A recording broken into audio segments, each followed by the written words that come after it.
How's it going, everybody? Welcome to the Instagram Collectors interview series. My name is Matt. This is Essential Credentials, and we are on episode 13.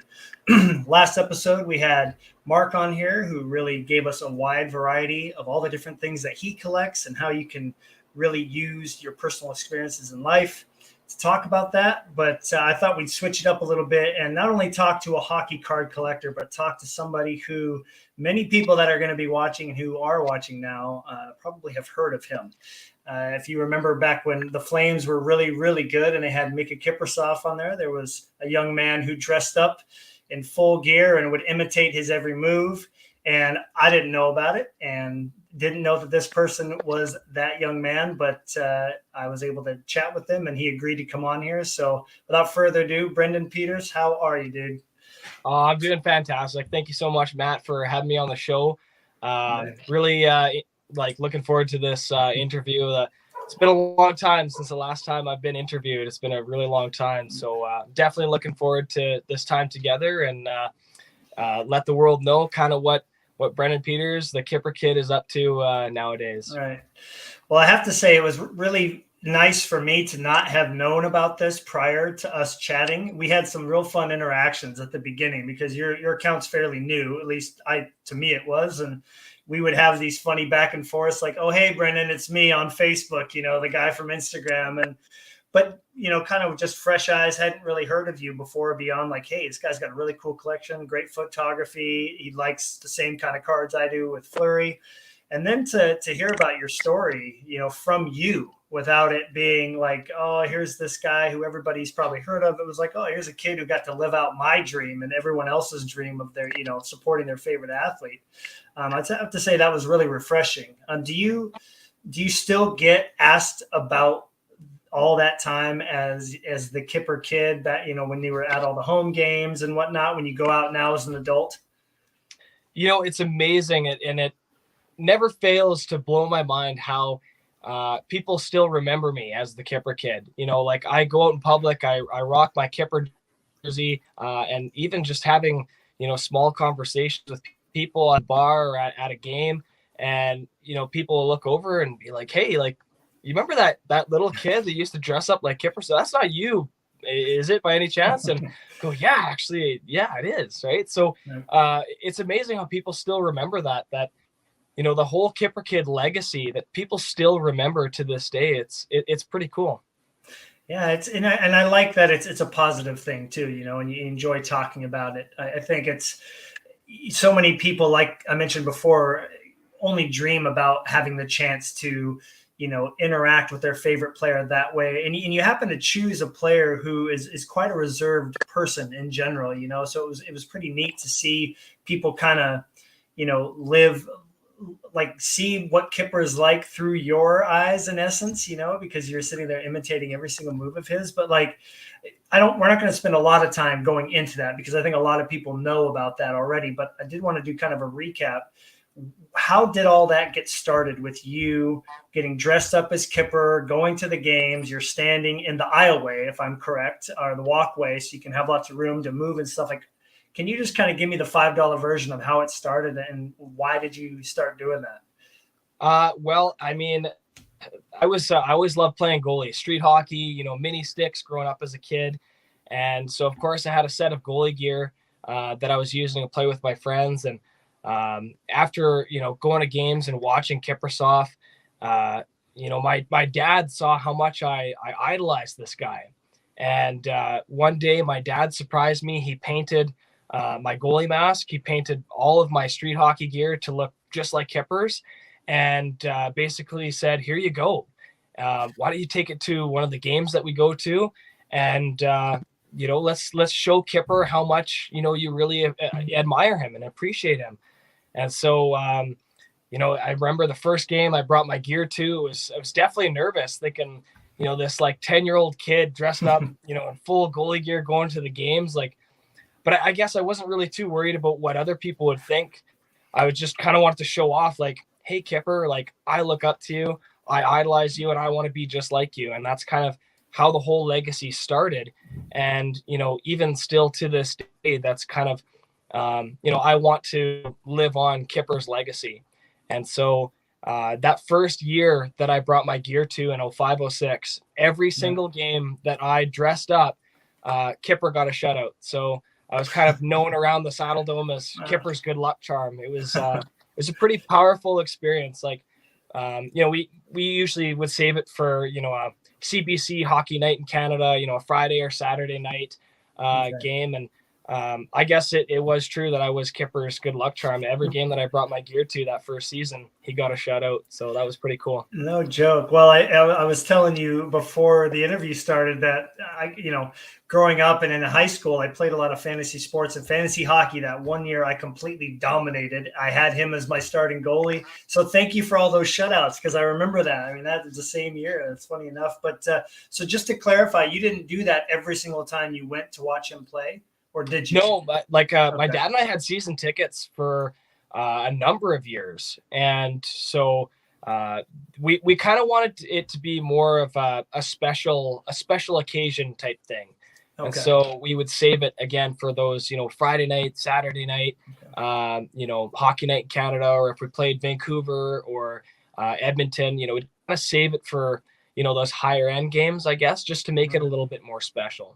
Okay. Well, that makes sense, right? Because then it doesn't become stale for the fans or for you. And I do want to let you know, we got some people in here. This is Name. He's got a wonderful Indigenous hockey card collection. He always drops in to say hello. So Name, thanks for making it. Doug says, Minnie Kipper was one of my favorite fans of the game. This is awesome. Doug is a big 90s Pavel Bure card collector, and he was on here earlier as well. Jeff, welcome. Thank you for coming in. Jeff makes it to every episode as well, so big shout out to Jeff. Sorry that you're a Wings fan and I was rooting for Fleury. We have some fun history there.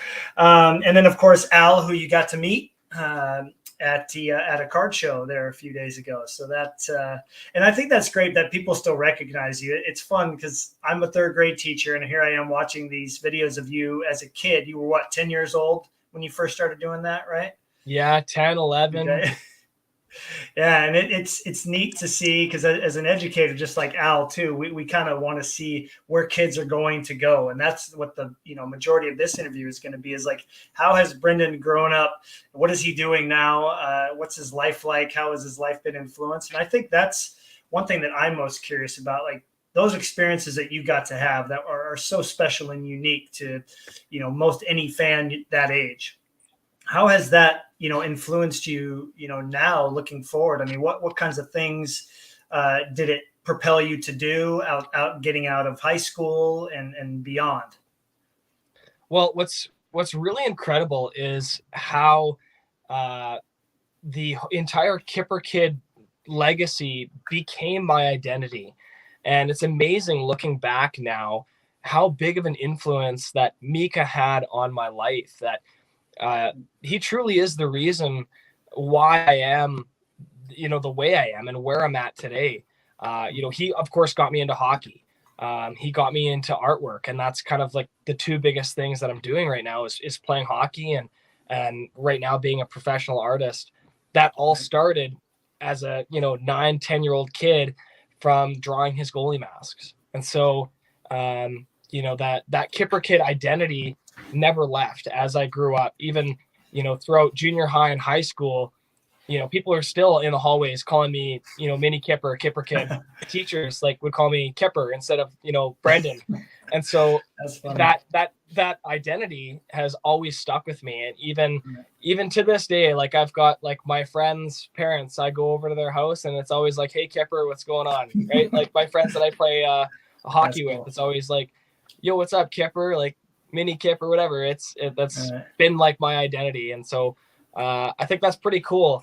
It's a pretty awesome thing to be associated with what I like to say, the best goalie that the league has ever seen, or certainly one of the best that you and I can agree on, and certainly the best goalie that Calgary has ever had. Oh yeah. And so it's a pretty powerful experience to be able to grow up and watching someone like Kipper play and kind of take that on as your identity. And like I said, he is the reason, why I am and where I'm at today. Right, and we will get into the artwork stuff a little bit toward the end here, which I'm really excited to see. And I'm sure everybody else will. And I do want to remind everybody that's here, if you have a question for Brendan, please throw it in the chat. We'd be happy to ask him. I do have a little bit of time planned for that, because I'm sure some people are curious about your experiences and whatnot. But too, I'm curious. Mika was, again, very reserved, and it seems like a lot of athletes, they put on, I don't want to say put on an act, but some of them kind of, standard answers, and they just, they're very robotic in what they do because they get asked a lot of the same questions over and over again. But I think a lot of people would be curious to know, did you ever have a chance to interact with him and see maybe another side of Mika Kippersoft that most fans watching the game didn't have a chance to see? Yeah, I did. As most people know, Kipper, he was a very quiet, reserved guy. He was a man of few words, even with the media. He was a very quiet guy. And so I actually had a very unique opportunity at the end of his career. This was actually right after the last home game that Kipper ever played with Calgary. I got to sit down with him in the dressing room after a practice before they went on a road trip. I think that either had one or two games left to cap off the season and ultimately Kipper's career. But I got to sit down with him in the dressing room and have a 20-minute chat. And we just talked about, his career. We got to talk about some life stuff. I know he's a big fisherman. I grew up, fishing with my dad. So that was kind of a cool experience about fishing with Kipper and, talking about it and whatnot. So I definitely got to see a side that no one else really got to see. He definitely opened up.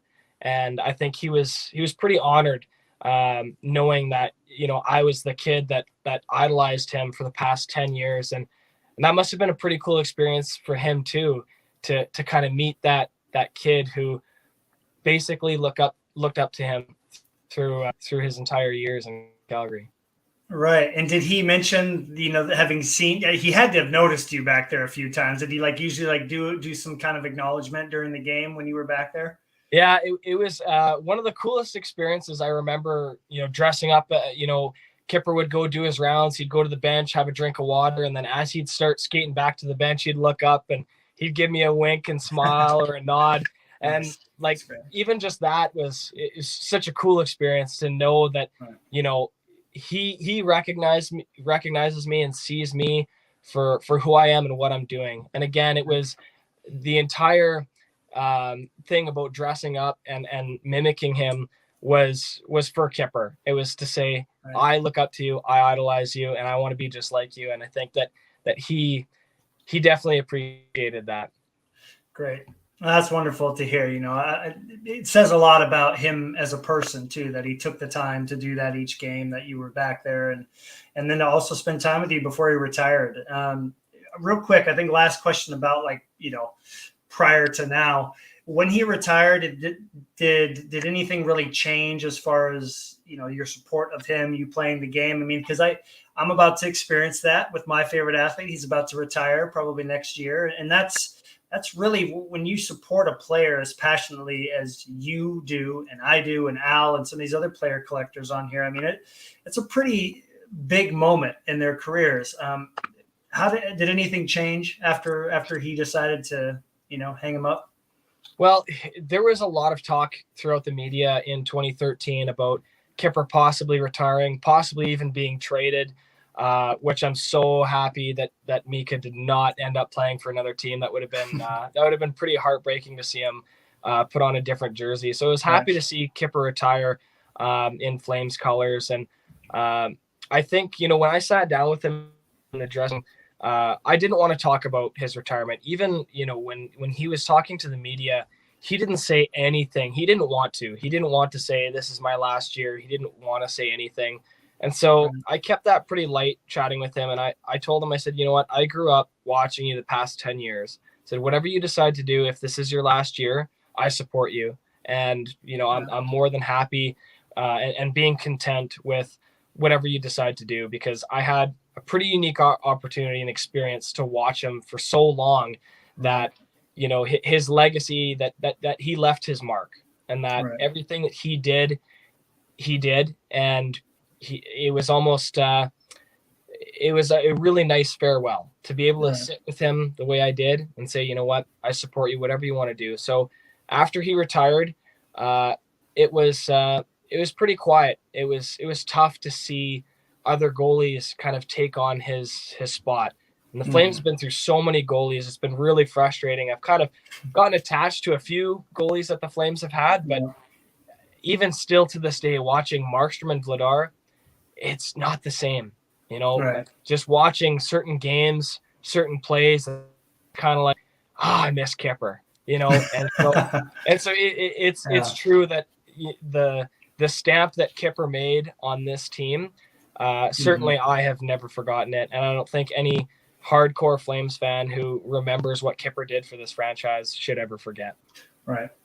Well, the very last thing I want to mention, and I wish I could find, I have to go dig for a video of this, but you had probably one of the more unique experiences, not only as a fan, but being able to go up and accept an award on his behalf. Can you tell people a little bit about, how did that happen?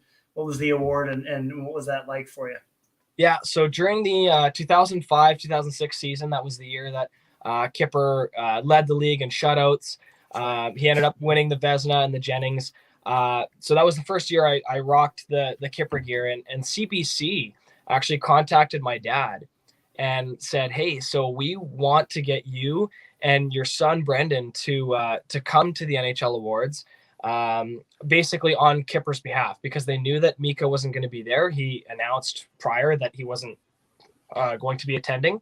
And so CBC ended up paying for, the flight, the hotel. They paid for my dad and I to go there, So cool. and to basically during the NHL Awards to go up on stage on Kipper's behalf and accept, the Vezina and the Jennings Trophy.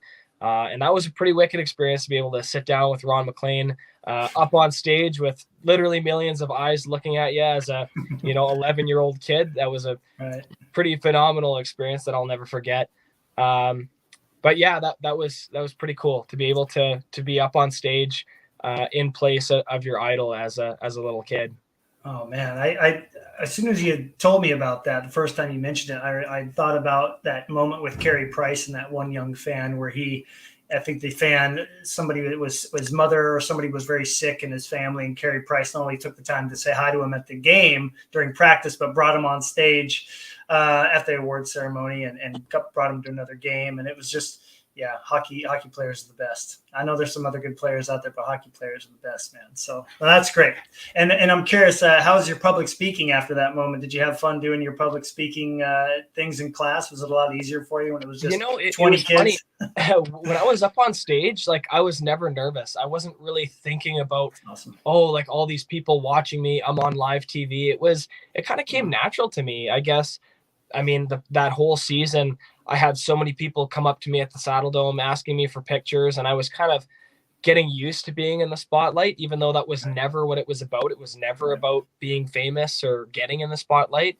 But it just came naturally with, of course, fans wanting, to take pictures and whatnot. So, I guess it kind of came natural to me, doing the interview thing. And I guess I got better with it over the years. Awesome. Yeah, and that's great that you've been so humble with everything too. I think that's something that stood out from getting to know you right off the bat. There is, you didn't do any of this to become famous or make sure people know who you are. You did it because you love supporting the player that you watched, and that says a lot, man. So let's get into you as a collector. That's what I'm really excited about, because I think, again, a lot of people know about these things we've asked you, but there's a lot of cool things that you got going on now. And I'm going to start with a couple questions here. Al wants to know if you have any Kippersoft equipment, like game used blockers, pads, gloves, any of that kind of stuff. The only game used stuff that I have from Kipper is sticks. I actually, when I got to sit down with Kipper in the dressing room, he gave me his game used stick from the night before. I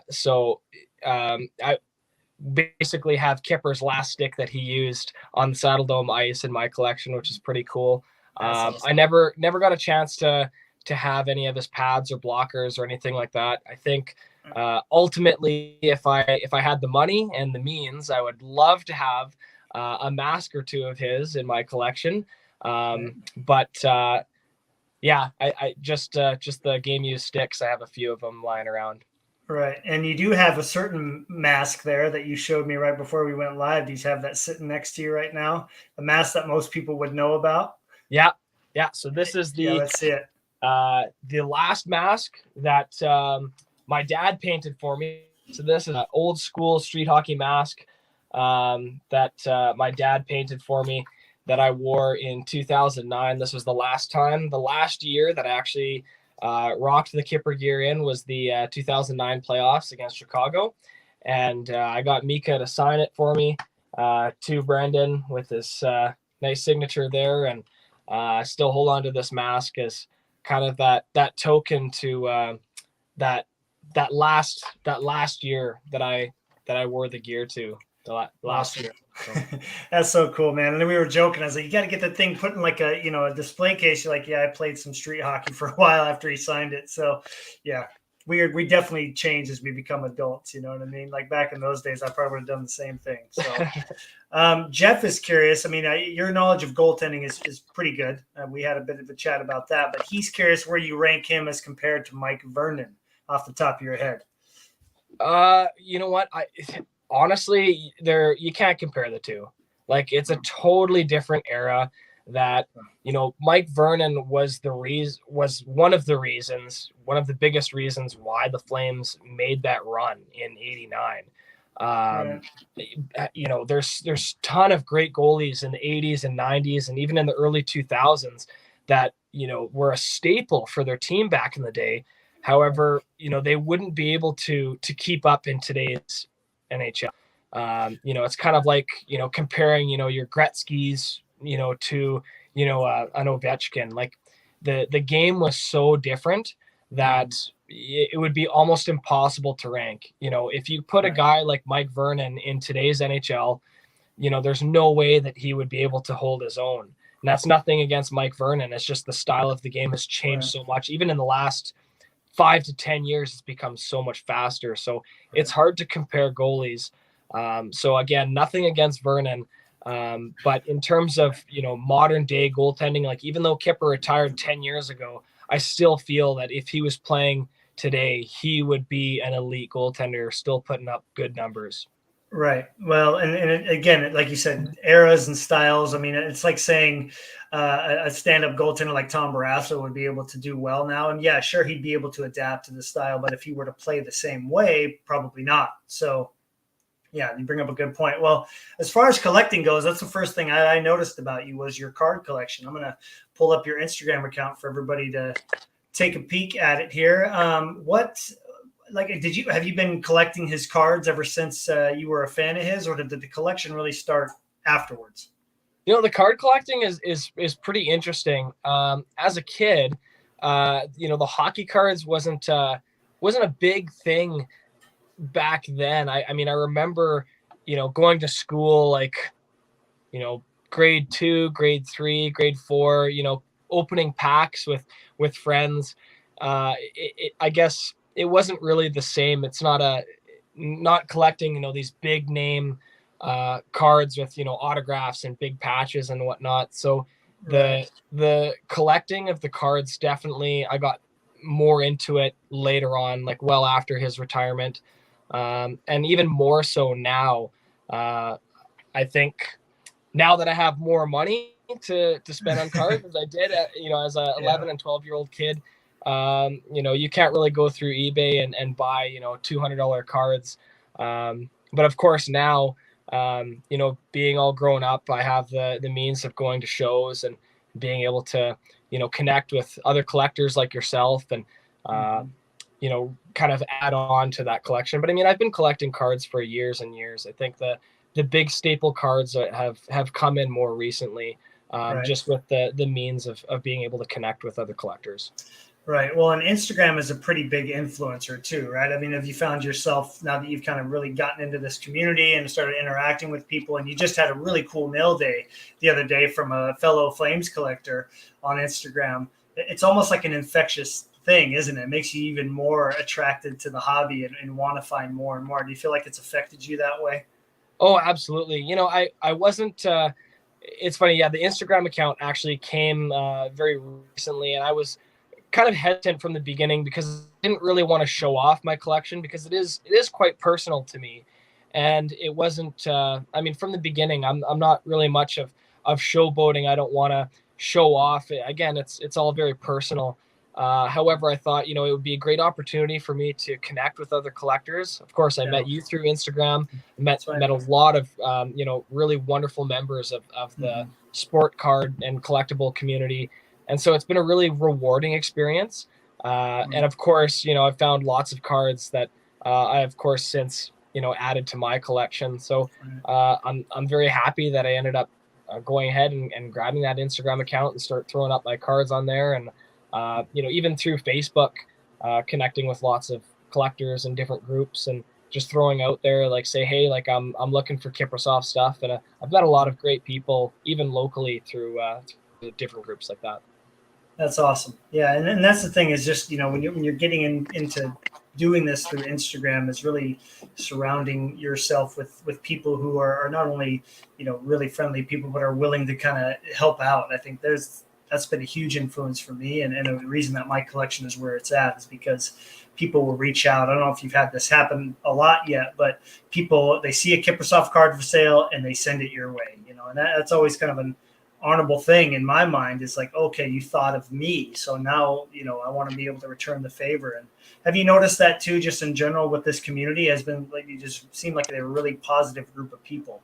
Absolutely, absolutely, and even unfortunately, since because Kipper retired 10 years ago, there's not a lot of new stuff coming out with his Right. name on it. So a lot of his ticket items are kind of tucked away in personal collections, and it's been kind of a bit of a struggle, like an uphill battle, trying to get these cards from other collectors who obviously they've spent lots of time collecting these cards, but Right. it's been pretty cool to connect with them and say, and they recognize that there's probably no one who would appreciate the cards as much as me. Like I That's awesome. strictly only collect Kippersoft. As much as I love the Flames, growing up watching Iggy and Fanuff, I strictly only collect Kipper, and I think I will indefinitely for forever.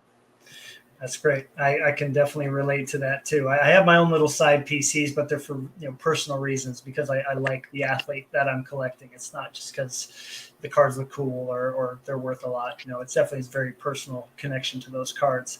So tell me, like, as you're discovering, because I'm thinking back to when I finally decided Marc-Andre Fleury for all the various reasons that I've talked about many times on here. What kind of cards have you found yourself going, oh my gosh? Because as an adult, through that lens, you're seeing these like mega patches and autographs, all these incredible cards. Are there a few that you saw for the first time and you're like, okay, like this is going to be a lot of fun to like go down this path and start buying some of these cards we dream of as kids. We never would have looked in the Beckett and said, oh yeah, that $150 Kipper, that's the one I want. That's Right. not going to happen at that age. So have there been some cards like that come to mind?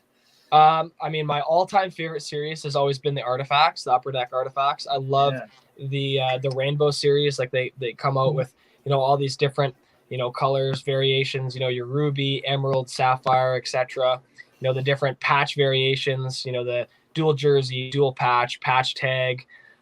So the Artifacts have always been my favorite. There's definitely a few of the later ones that came out towards the end of Kipper's career, like the I actually got a few cards here, like the Panini Primes, like the Oh yeah. mega patches, as you mentioned. And actually, I just recently picked up probably one of my favorite cards is again by Panini, the Incredible Seams.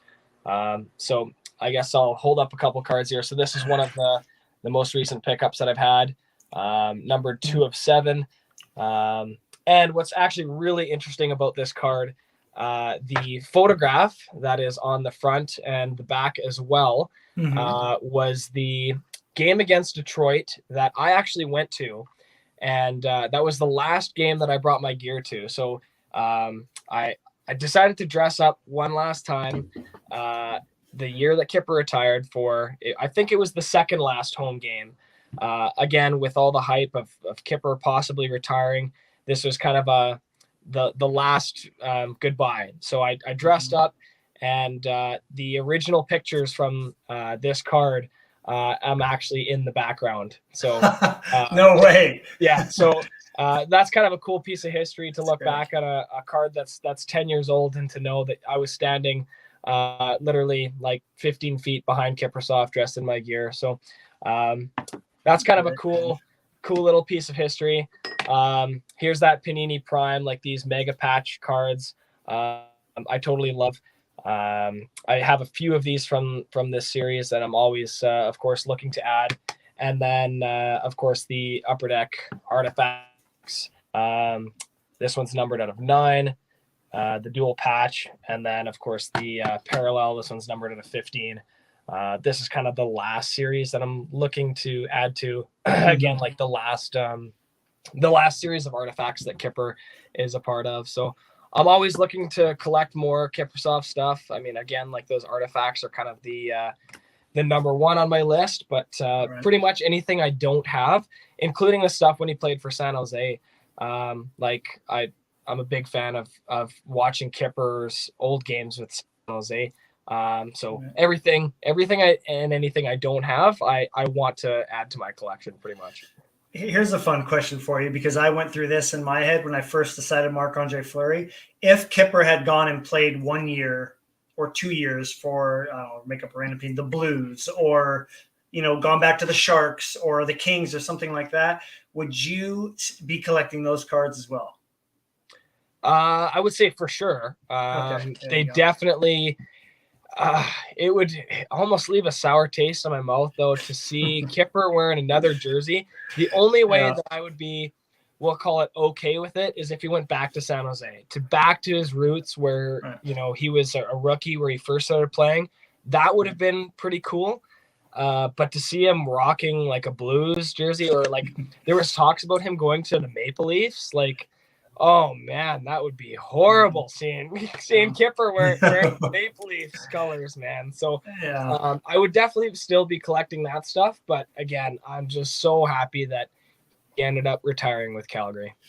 Right. Well, I brought that up because when Marc-Andre Fleury went to Chicago, which I think even you can agree should have never, ever, ever happened, I had to really fight with that, because at first I'm like, I am not going to buy any Blackhawks cards. This is ridiculous. This is a travesty. This should never have happened. But then, our guys had some pretty sick setups, and then I see him in his setup and I'm like, that's pretty sweet. And then he won his 500th game. And so, like you, there has to be some sort of connection with why I get anything. And when he won 500 games, I'm like, I'm buying everything now. So like that went out the door. And then, Minnesota, the way that the fans in general and his teammates have accepted him, and he's still playing at a high level. I'm like, okay, this is easy. His setup is beautiful. But I always find that kind of interesting because, Kelvin, who I've had on here, he and I joke all the time that Martin Brodeur's St. Louis Blues cards don't exist. Like they never made them. They never printed them. Like he just will not buy them or collect them. Mm-hmm. And for that same reason, like you, he's like, I can't imagine Martin Brodeur in this Blues uniform. Like, what? Why would he do that? So it's almost a blessing that he ended up not going down that direction. I will say, as far as the pictures go, keep your eyes on those Panini cards, because they are famous for including a few people in the background of the photos. They'll kind of like, blur them out or gray them out a bit. But you can see quite a lot going on behind the players in a lot of their cards. So it would be really cool. Like, I'm just picturing it, if you could find one with you in the background of the card. I think that would be like a dream come true, right? Yeah, there is actually a couple cards. It's the same picture that has the sign that I made. It's got a big number 34, and it just says thank you that I had up against the glass. There's a couple of cards that have that. But I guess there is a photo. It's actually on Getty Images that I found from that same warm-up of, Kipper coming out to challenge a shot.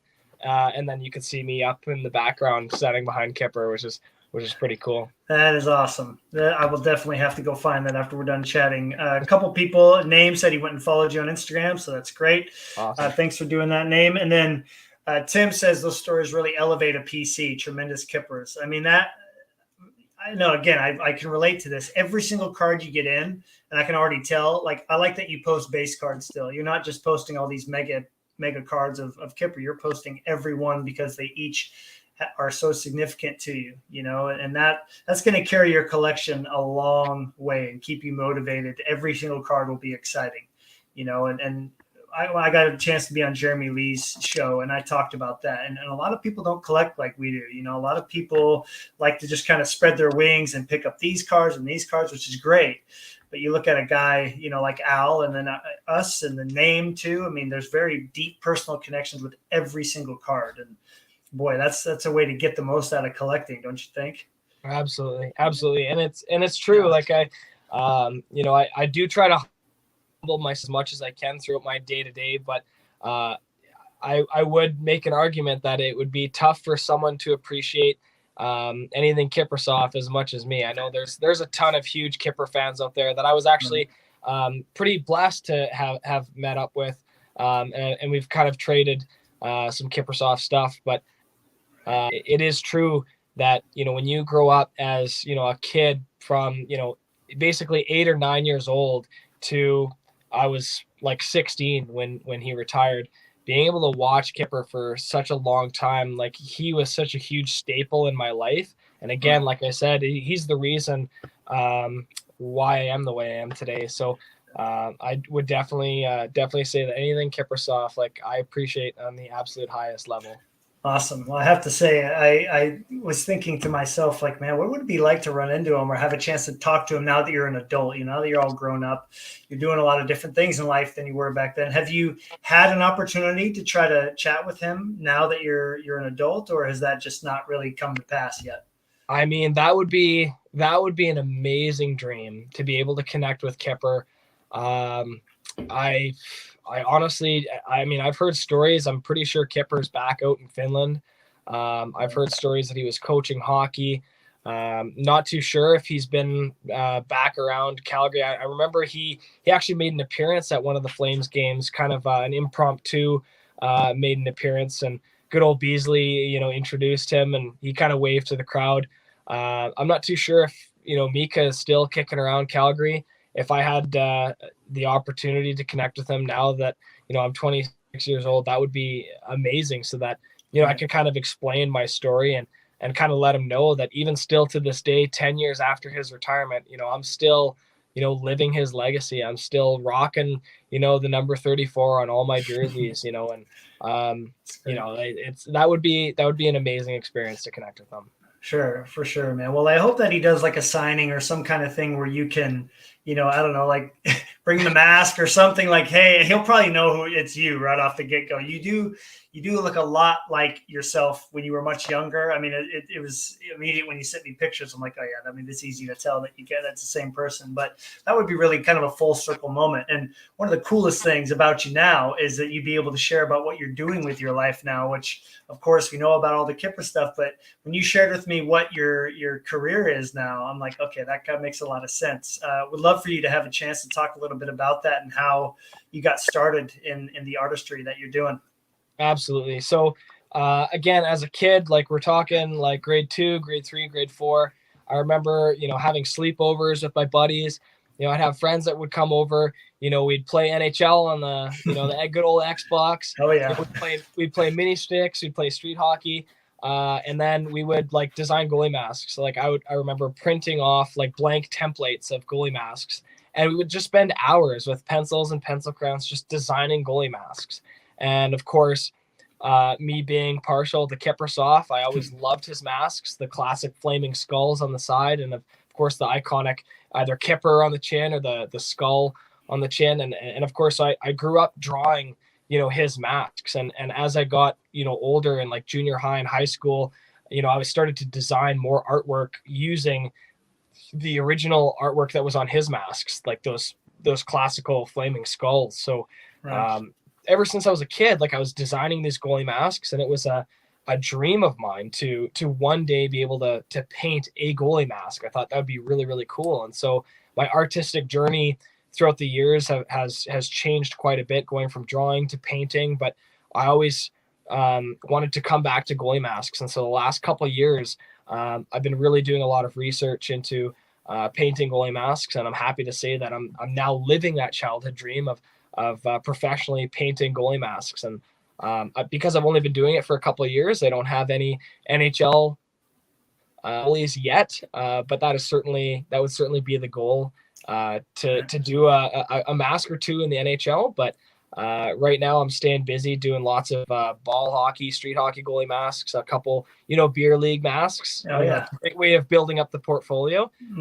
But it's definitely a place that I've always dreamed of being in, and it's a pretty cool thing to look back on and see, where I've come from, like doing these sketches to actually painting goalie masks now, and it was all because of me idolizing Kipper and his goalie masks.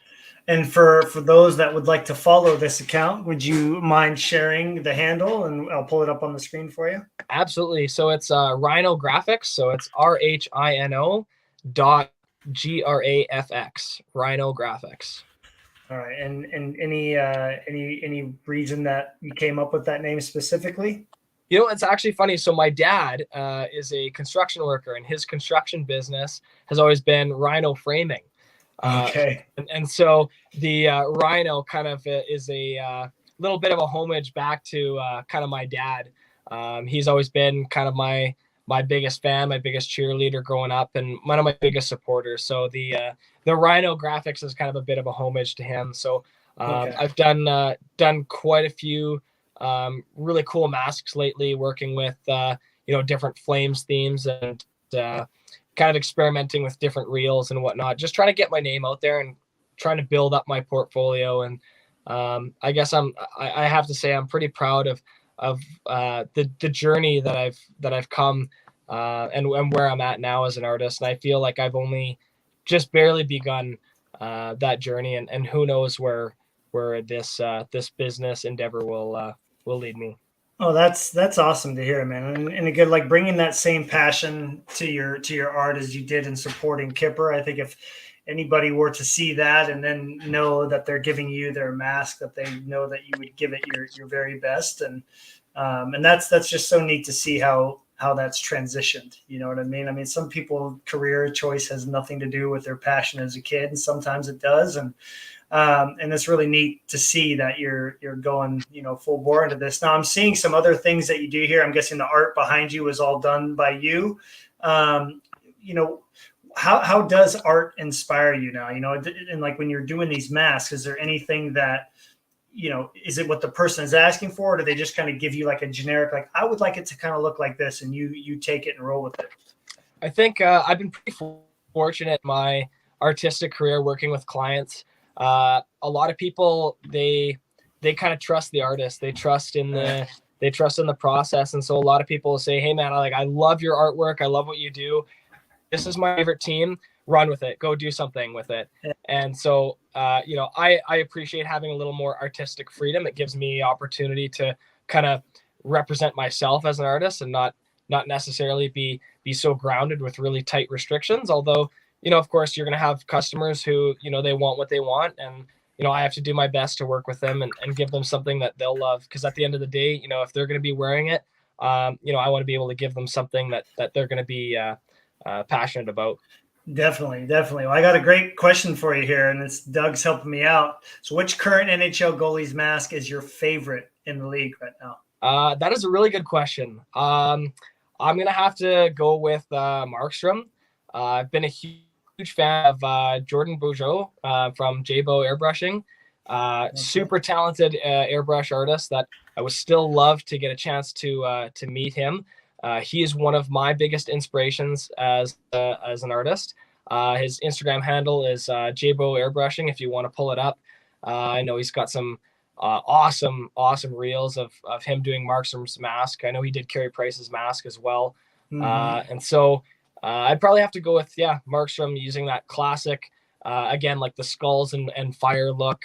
And J-Bo, again, super talented artist. He's the artist that I dream of being one day. So I definitely would have to go with Markstrom in terms of a current mask. Right. Okay. Great. Oh yeah, this one was nuts. Yeah, this is his most recent one here, right?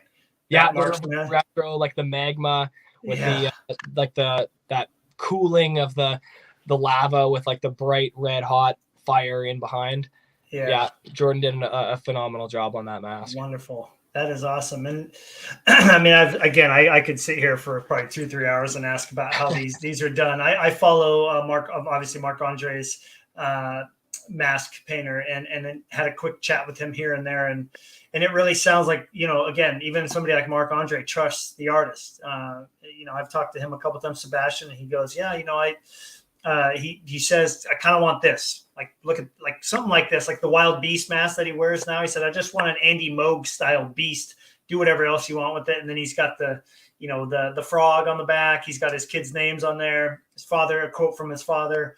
He has that on all the masks, but he let him just kind of be creative. I'm like, man, just painting goalie masks must be so neat. And then as the artist, to then see your mask, whether it's roller hockey, beer league, NHL, to just see these goalies wearing your mask. I mean, that's going to be a fun moment for you when you get to experience that. Maybe some college athletes too. I know they are pretty big on getting some masks designed to match the colors of their college. So yeah, that would be. I think it's that idea of like putting your art to use, right? Like, there's something like you could put a painting and it sits up on the wall, as opposed to, doing a piece of artwork that actually serves a purpose, and actually seeing it in motion there's a pretty cool experience behind that, and seeing your artwork being used. I mean, especially in a platform like the NHL, I would feel like that would be the absolute highest honor to have your artwork displayed in the NHL. Definitely. Well, I hope that happens for you someday. Really do, man. And I can tell that you're very passionate about it. So I hope that happens. Do you want to show us an example of a mask? I think you said you have one there. Is that the one behind you? I always have masks on the go. I have a huge Kippersoft personal collection because unfortunately I don't have the means to get a game used Kipper mask.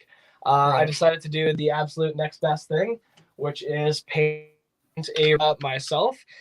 So this is a replica of the 2013, so the last mask that Kipper wore with the Flames. This is kind of my rendering of that final mask that Kipper wore. And so this is one of the masks that I wear when I play ball hockey.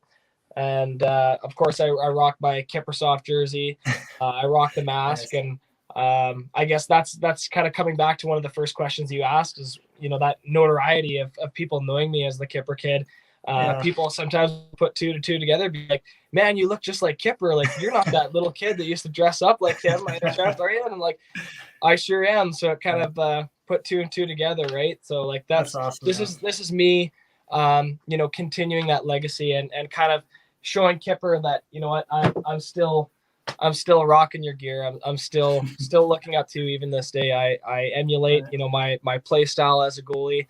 I still love the guy, still idolize him, and just kind of want to continue his legacy here in Calgary.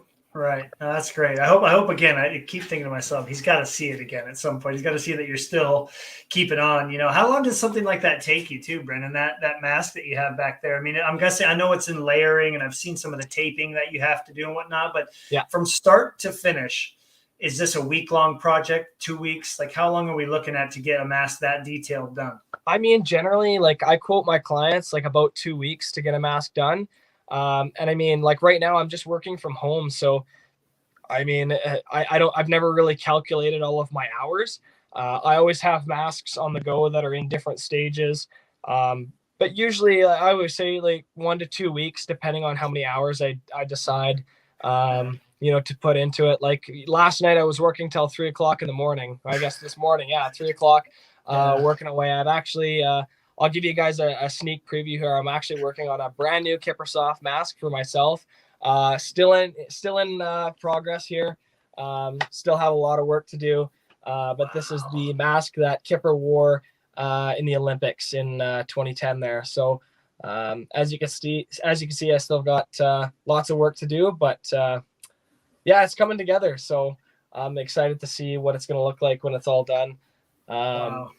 So yeah, I've always got stuff on the go here in the studio. Well, before we get to the rapid fire, I am kind of curious if anybody would like to get a hold of you to do a mask or anything else. What is the best means of contacting you for, getting a mask painted or just to talk to you and say hello? Yeah, the best way to contact me is either through Facebook or Instagram. My business, Rhino Graphics, it's the same on Facebook as well. I post more on Instagram. probably the best way to get a hold of me. I mean, I even have my cell number on there. So if someone wishes to get a hold of me, either shoot me a text, shoot me a DM. I'm in Calgary, and yeah, I'd be more than happy to take on new projects. The studio is always open. All right. Wonderful. Wonderful. Well, I'm excited to hear how that goes for you, man. You have to keep me posted on that for sure. Yeah. Well, let's hop into the rapid fire here, and I'm going to have to change these up a little bit. I was telling Brendan this. There's a few questions on here that are more targeted to us, like just collectors. But because you're doing so many other things, you've done so many other things, I'm going to change them up on the fly. But I know that you're going to do great with these. So, first question for you. When you think of one of the most iconic saves that Kipper has made, what's the first one that comes to mind? Oh, we got to go with the Scorpion. Right. I think my all-time favorite is the dual Scorpion playing against San Jose when he got his 300th win in San Jose. When he did the both heels together behind and caught the puck pretty much right in front of the line. I have to go with that Scorpion. That was pretty epic. All right. Awesome. Yeah. That's the thing. Like us goalie fans, we always have a go-to, you know what I mean? So that's perfect. What's one of your most wanted cards right now that you're searching for? Is there anything in specific, or are you still kind of just, again, like these, like this is the 2013, 14 artifacts. This is the series that I'm really looking to complete. So I've added some pretty nice ones to this series, but there's always more that you want. So the 2013, 2014 artifacts, that's the series I'm really after right now. Okay. And yeah, I know artifacts can be a really daunting task, man. I believe me, I have to limit myself to, some of the rare stuff because it's hard to find everything, but I like it. I hope you're able to complete that run at some point. When you get onto Instagram as a collector, what accounts do you look forward to seeing new posts from and interacting with people? Are there a couple that stand out to you? Man, there's so many. I would obviously say probably the big Calgary Flames collectors. I love seeing their personal collection of the Jerome McGinley's, the Mika Keprasovs and whatnot. Right. I know Al. Al quite well. I actually got to meet him for the first time at one of the local shows here in Calgary. Al's a great guy. He's got a phenomenal personal collection there, and he does have a few cards that I want, and he knows it. So hopefully one day, if he does decide to part with some of them, hopefully I can add those cards to my collection. But I don't know, the card collecting community and just the hobby itself, from signed pictures and memorabilia, is phenomenal. There's a lot of great guys in the industry, and I'm just pretty happy and humbled to be a part of it and to be able to connect with big name guys like yourself, who I never would have met throughout any other platform. So I'm happy to have had Instagram and have the opportunity to meet up with you. Cool. Yeah, for sure. I'm glad that you've been on here, and hopefully you have a chance to meet with a lot of other people. I think too is seeing how much you appreciate and love the cards as a person, knowing Al and his similarity to myself. If I had a really nice Kiprasov card that I really enjoyed, it would probably take me seeing this interview or hearing about just how much you love those cards to know that if it went to you, it's not going anywhere else. Those are the type of people that I like selling my cards to when I finally decide to get rid of some of them. Not flurries, like those don't go anywhere. But I definitely, I think that will definitely help a lot. So yeah, I'm sure that you're going to have no trouble getting some cards here in the future. Not at all. Is there, my question that I normally ask is what's a card that you miss the most? But I already know that you haven't sold or gotten rid of any of your Kipper cards. But let's change this one up. Is there, if you could go back in time and relive a memory that you probably miss and wish you could, is there a moment from all those times at the arena that it would be amazing to experience as an adult as opposed to being a kid? Well, one of the first thing that comes to mind is I guess growing up, being a kid, when as a collector, these big ticket cards were coming out. I didn't know about eBay. I didn't know about these online platforms where you can collect these big cards. And so I only found out about eBay until, right at the end of Kipper's career. So a ton of these big name cards, they came out, they were already sold. And so I think not necessarily a regret or anything, but I wish that I had the opportunity to go back in time and see some of these cards when they were just coming out, through these box breaks and whatnot, and when they were brand new coming out on eBay. I would have loved to have the opportunity to go back and bid on them, not being a 12-year-old kid using allowance money, but being a 26-year-old, painting goalie masks and having a little extra cash to go back and buy those $200 and $300 cards that when they came out. So there's definitely a lot to learn when you get into the hobby, and even as an adult when you hop in, there's just so much to take in. But you've done a great job of, surrounding yourself with these collectors who are more than happy to help educate and even hopefully send you some cards too. So Al does say that give you a chance to see him until he's ready to move them, and that's the thing. You keep up a good relationship with a lot of these collectors, and eventually things do start to move. But I think it's more important to establish and maintain a good connection with these people than it is to try to buy cards from people, because at the end of the day, Absolutely. The interactions that we have with everybody, you're going to remember your time with your dad, meeting Mika, and going to those games and painting these masks far more than you are going to remember the cards. The cards are great, but in my mind, those memories is what is going to last forever. So I think that sounds like you're doing that, and it's going to be way more fulfilling that way for sure. How do you find time, and in what ways do you enjoy your collection? Do you get your cards out and look through them from time to time? I love your photography, by the way. I have to say the series of cards where you have them like one behind the other and it slowly gets blurred as it goes back. I'm like, I've seen you and a couple other people do it. Like, you're inspiring me to want to take pictures of like 5 or 6 artifacts cards from the same run. Is that how you're finding time to enjoy them, is taking pictures, or is there something else that you're doing? Absolutely. Like, I have my cards kind of set up in shadow boxes. And the problem is that, so like my shadow boxes are, about 30 inches wide, and, they can only hold so many cards. And so, by the time I finish the shadow box, it's ready to go up. I'm buying more cards on eBay and I'm finding more cards to add to it. So cards are always getting replaced. So I've got a spare bedroom in the basement that the entire room is taken up with cards that are still in the process of being organized, because I'm constantly adding to them and I'm constantly shuffling them around. So I guess the dream is to one day, like my bedroom is basically a shrine of Kippersoft and Flame stuff. I guess the dream is to one day, have a house that is basically a museum to Kippersoft. So I've got a ton of jerseys that I'm looking to get framed.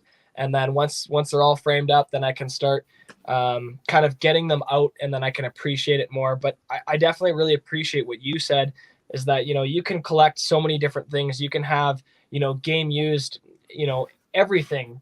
However, like the memories of actually being at the games, watching Kipper in his prime, that is the priceless, the memories that you carry throughout your entire life. Is that, it's great to have cards. It's great to have, a piece of history that has a piece of his jersey or an autograph or something. But to look back, the experience of being a kid, watching him play, there's nothing that replaces that. Love it. Yeah, absolutely. I agree with you 100% on that one.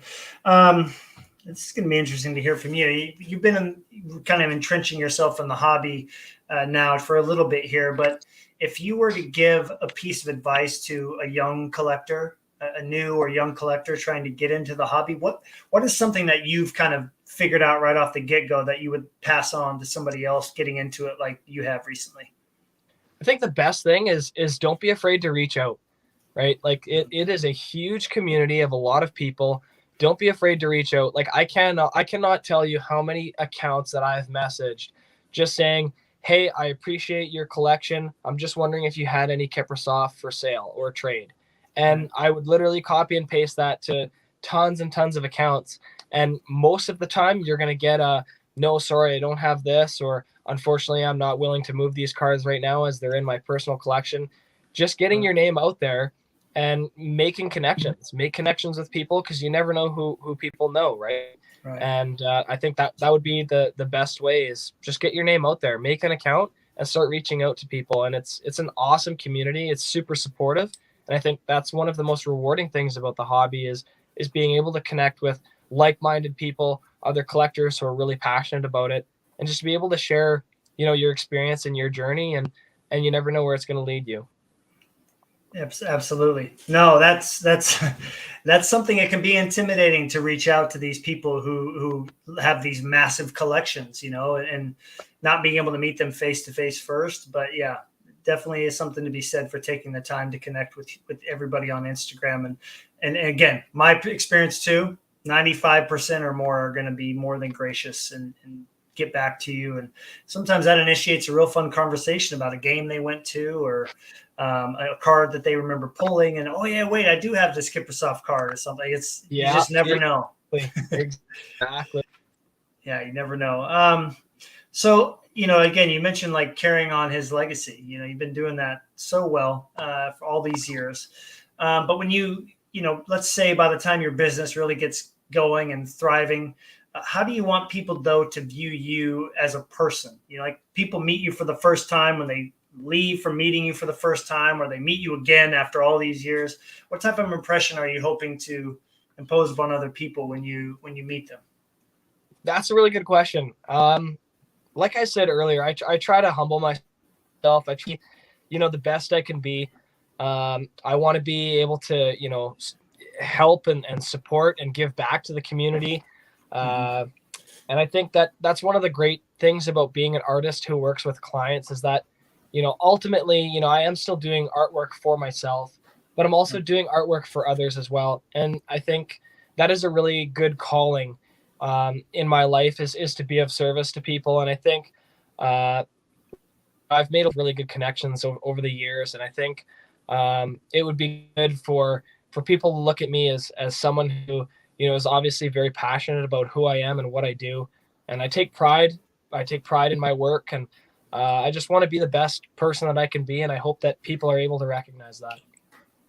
Well, I think anybody that meets you is going to see that you're humble, most importantly. And that's, as a teacher and educator, that is one of the most important things I try to talk about as often as I can. And so, yeah, continue setting that example. That's wonderful, especially if you get some young goaltenders, asking you to paint a mask for them. There's a few really, really nice kids on Instagram. Tiny Beast Abby is the first one that comes to mind. She's in the same elementary age that I teach, and seeing her get new masks and also just being really, really humble while playing the sport is awesome to see. So I can't wait for you to have those experiences. Those are going to be really fun. All right. So the last rapid fire question for you, and it's again, I'm interested to hear about your impression of this athlete. Because he's not your favorite, but you know about him. What's one thing that you really love about Marc-Andre Fleury? Marc-Andre Fleury. Well, as I mentioned to you earlier, before we started the live interview, the guy's been around for a long time. That guy is an absolute veteran. I have to say, he's super talented. He's a phenomenal goalie. One thing I will say, I really, really wish I got to see his fight was him and Biddington when the refs broke it up. Man, I wanted to see him drop the gloves. Me too. I wish that went through. I will say that the guy never quits, and he's had a phenomenal career. And I think there's a lot of things to admire about him. So if there's any athlete, or specifically a goalie to kind of idolize, Right. Marc-Andre Fleury is definitely one of the top athletes for sure. So, Right. and I thought that was pretty cool that he ended up reaching out to you personally. Oh yeah. I saw that video and I thought, man, what an amazing experience that must have been for you. Right. No, it was. And by the way, it wouldn't be one of these interviews without my landlord's dogs having an introduction and saying hello every time. I could go like an hour, and like right at the end, boom, they hop in. So I just got to throw that out there. Hello, dogs. But you know what? For me, like you, having him reach out, and I remember calling my dad about this when it happened the day after. I said, well, I think there's a lot of people, in general, oh my gosh, like this freak out, like my athletes contacting me, and I always thought to myself, like, that says a lot about him. It says a lot about who he is, that he saw that interview that I did and wanted to reach out. It's just not a lot of athletes would do that nowadays. Much respect to, guys like LeBron and all these big time athletes. They don't have time to reach out to the thousands and thousands every day that reach out to them.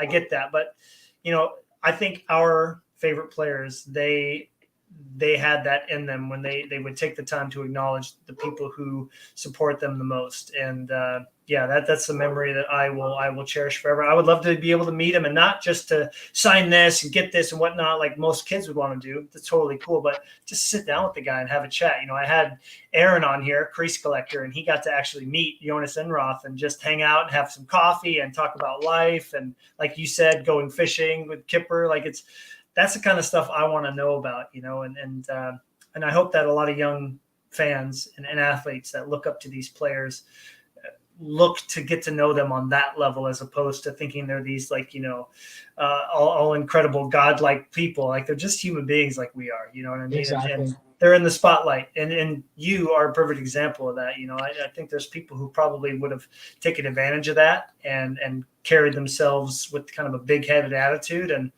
I got to give you a lot of credit for not doing that. So in general, thank you for coming on and sharing your story, man. It's been a pleasure to talk to you, Brendan. And I'm excited for what you're going to do with the platform that you've been given, not just you excited that people recognize you, but your art that you're doing, and hopefully setting the right example for a lot of young athletes that come later on. So thank you again for taking the time to hop on here and say hello and tell your story.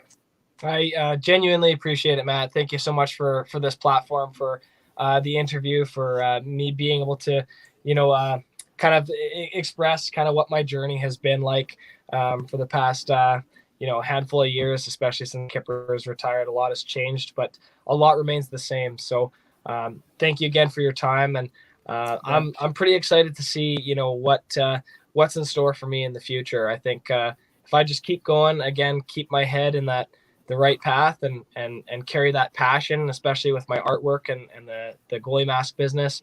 Again, who knows where I'll be in the future. Right. Well, I will tell you that if beer league hockey ever happens in my lifetime and I don't live in Sitka and live somewhere else, I know exactly who I'm going to paint my 08-09 Marc-Andre Fleury tribute mask. I will hit you up, and I will gladly wear that. And that's a cool thing too, is like telling people, hey, where did you get that painted? Like, here's where you go check this guy out. So I'll tell everybody again, rhino.grafx, Rhino Graphics. I posted it in the chat as well. Go check out Brendan's mask painting that he's got going on. He does a lot of other amazing art. Reach out to him, say hello, and look forward to checking in with you again in the future and hearing how that's going. And thank you again. That's awesome. Thank you so much, Matt. Thank you. You're welcome. And thank you to everybody in the chat that came in and said hello, asked the question, and hopefully people that are watching this after the fact have a chance to reach out to you. So have a great night, everybody, and we'll talk to you on Saturday. Take care.